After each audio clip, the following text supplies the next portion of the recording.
everyone, and happy Labor Day for those who work and are fortunate on being able to work. I wanted to come on live really quickly and reflect on a familiar unifying gesture, one that resonates deeply with our American spirit and our shared values. So please join me today in reciting the Pledge of Allegiance. I pledge allegiance to the flag of the United States of America and to the republic for which it stands, one nation, under God, indivisible, with liberty and justice for all. In keeping with this theme, let us reflect for a moment on the principles of unity and faith. And if you're at home and you don't want to pray the Hail Mary, that's fine, but I'm going to say the Hail Mary, and let's begin. Ave Maria, gratia plena, Dominus tecum, benedictus tu in mulieribus, et benedictus fructus ventris tui, Jesus. Sancta Maria, Mater Dei, ora pro nobis peccatoribus, nunc et in hora mortis nostrae. Amen. And now let us say the Our Father. Padre nuestro que estás en el cielo, santificado sea tu nombre. Avenit regnum tuum, fiat voluntas tua, sicut in cielo et in terra. Panem nostrum quotidianum numenum da nobis hodie, et dimitu nobis debita nostras secut, et nos demitibus, now more in Spanish, debitibus nostris, et ne nos inducas in tentationem, sed libra-nos a malo. Amen. That was hard. So, thank you for joining me in this reflection and unity. And now let's delve into a topic of great significance that I woke up this morning and I had a dream, and that dream led me to make this video because of the dynamics of racism and the role it has played in history. Those dynamics and insidious ways in which it has been weaponized to divide and conquer. It's essential to shed a light on the fact that racism is not a social issue, but a tool that has been exploited for political and ideological purposes. More importantly, it has been used by some proponents of communism as a means to further an agenda. And so I want to enlighten and educate you on the reality of racism.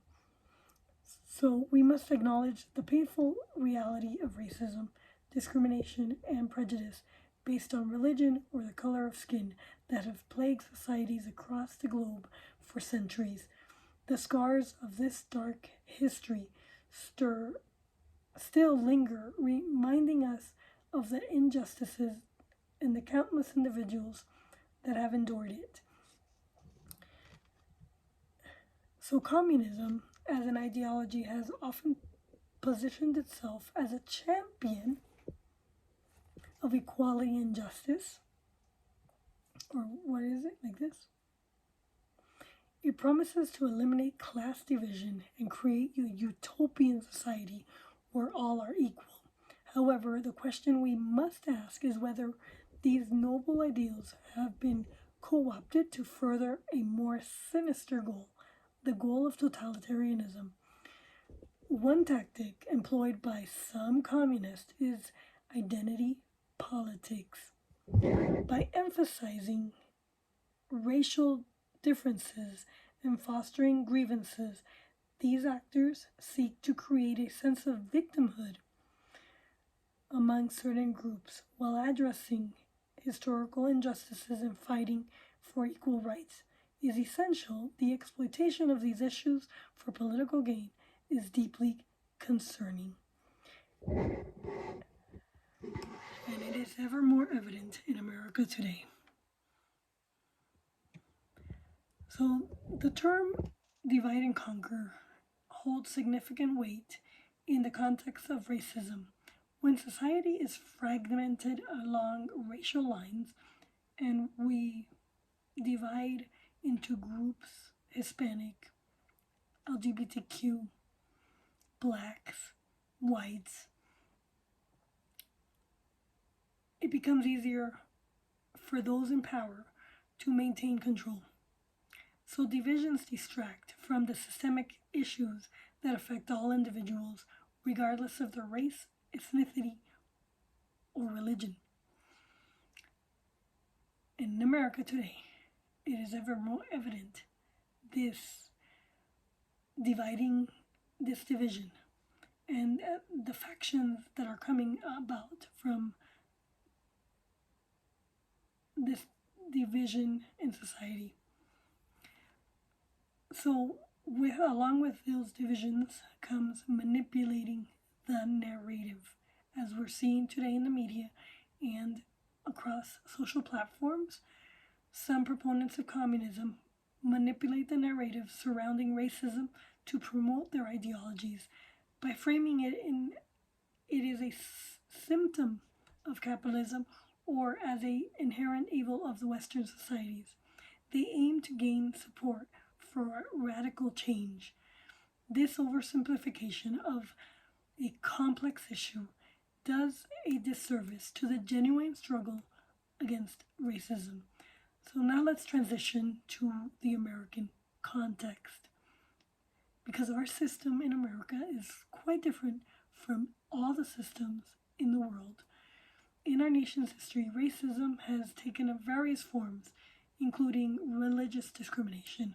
From Canada to the United States, religious bias fueled tension, particularly between Protestants and Catholics, as they vied for control and influence in matters relating to faith. This religious divide added another layer of complexity to the struggle for equality and acceptance. However, it is equally crucial to recognize that the American system was founded on principles that emphasize the worth and dignity of every individual. These principles, deeply rooted in the idea that our rights come from God, are endowed by our Creator, foster a God-centered system where the government is subservient to the people. In this system, the ultimate freedom to govern one's life, a freedom only God can give, is upheld. And it is that we assimilate towards when you come to America for freedom and opportunity.